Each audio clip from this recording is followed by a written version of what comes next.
Hey guys, I just wanted to show everybody my 1961 Cherokee 160.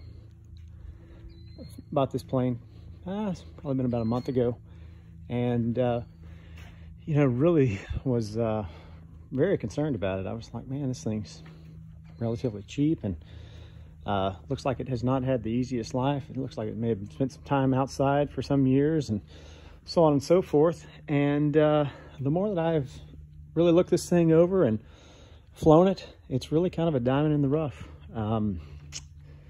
It's got a stabilator patch and stuff like that.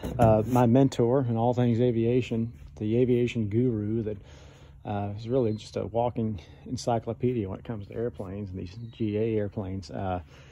He is a sheet metal guy, so he's going to repair that for me. He's going to help me do that, and we've already done a few things to it. Right off the bat, the first thing that we addressed was fuel lines. They were old and hard. They didn't have any sort of a shroud or a heat shield or anything like that on them, so we went ahead and redid all of those.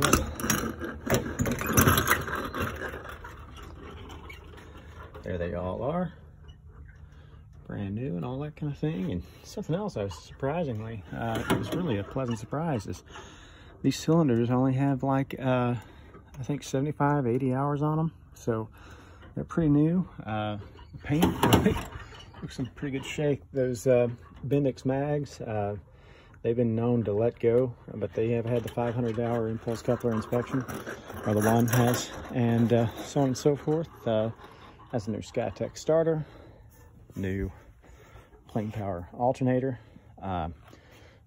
Somebody here locally donated a new spinner, which is really awesome. It had a chrome spinner on it, and it was kind of wonky and this and that and the other. And we were recently flying a Warrior, the plane that I did most of my training in, and the engine let go. It let go a number 3 rod and threw it through the bottom of the crankcase and all that. So this is the prop off of it. He's Chuck, my like I say, the mentor of all things aviation, really kind of like a dad to me. He's helped me out with that, and he's let me use that prop while I get this one prepped for overhaul and get it sent out, all that sort of thing.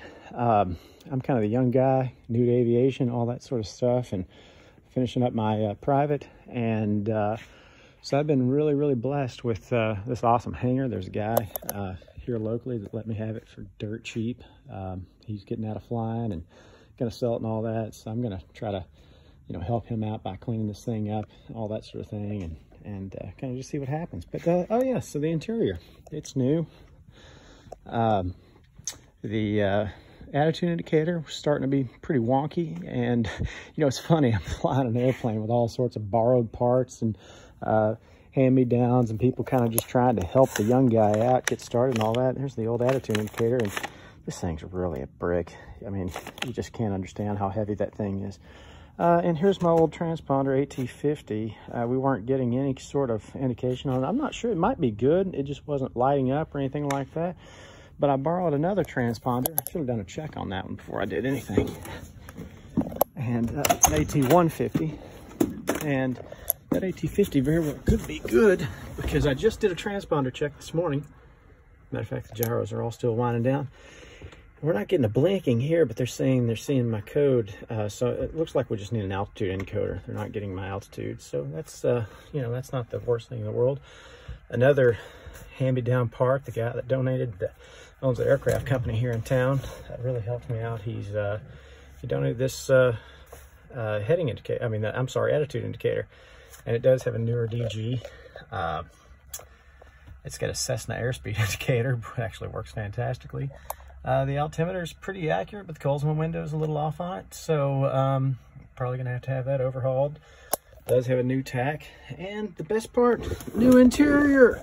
It's freaking awesome, you know. And so, you know, it does have, I just vacuumed this the other day. Where did I track in? Anyway, it does have the handbrake. So to stop, you reach under here. There's no toe brakes, nothing like that. You know, if you're afraid of flying a plane without toe brakes, because that's not what you're accustomed to, please do not let it deter you. Because I'd never flown one. I was checked out in the Warrior. My instructor said, hey, go have fun. I'm going to Honolulu. He's a Delta pilot. And so, you know, I just went out and flew it, and I taxied around a little bit, and, you know, it's been fine. This is really, really a straight, despite the paint and all that, I buffed it out a little bit and got some of this green stuff everywhere. So I've got to try to really get that off. But, oh yeah, there's some compound that's still on there. Anyway, it doesn't really matter much. We're going to strip this thing. I tried to buff through some of the paint here, just see what it looked like. We're going to actually strip this and paint it. Look how straight the fuselage is. It's really hard to see with the video, but when you got just a shimmer of light on it, there's like no hill damage. There's just a little bit in the hood. I think it may have set under, on the top cowling, I think it's set under a shed or something. That's the best thing I can tell. And so maybe got a little hail damage, but the glass is all good. It's got a little crack, which I'm going to repair. All that kind of stuff. Stop drill that, fill that in with the FAA PMA approved stuff. Just a little bit of hail damage. I mean, not bad. You can't even see it. I've got that all shined up and so forth. But yeah, so I'm super stoked about my first airplane. I had kind of thought, yeah, I'll fly this a couple of years and maybe paint it, fix it up, and sell it and get a Mooney. To be honest, I'm not so sure. She's really running strong. It's got 1,400 or so since major. Not the lowest time engine, but boy, does it run great. I mean, it trues out at 120, and that's, I haven't taken it long cross country, so I'm not exactly sure what it'll do, but so far that seems to be kind of just around here flying locally, and that's at 2,000 feet. I'm sure once we get up a little higher, might even do a little better. So anyway, yeah, let me know what you think about my first airplane. Really stoked about it.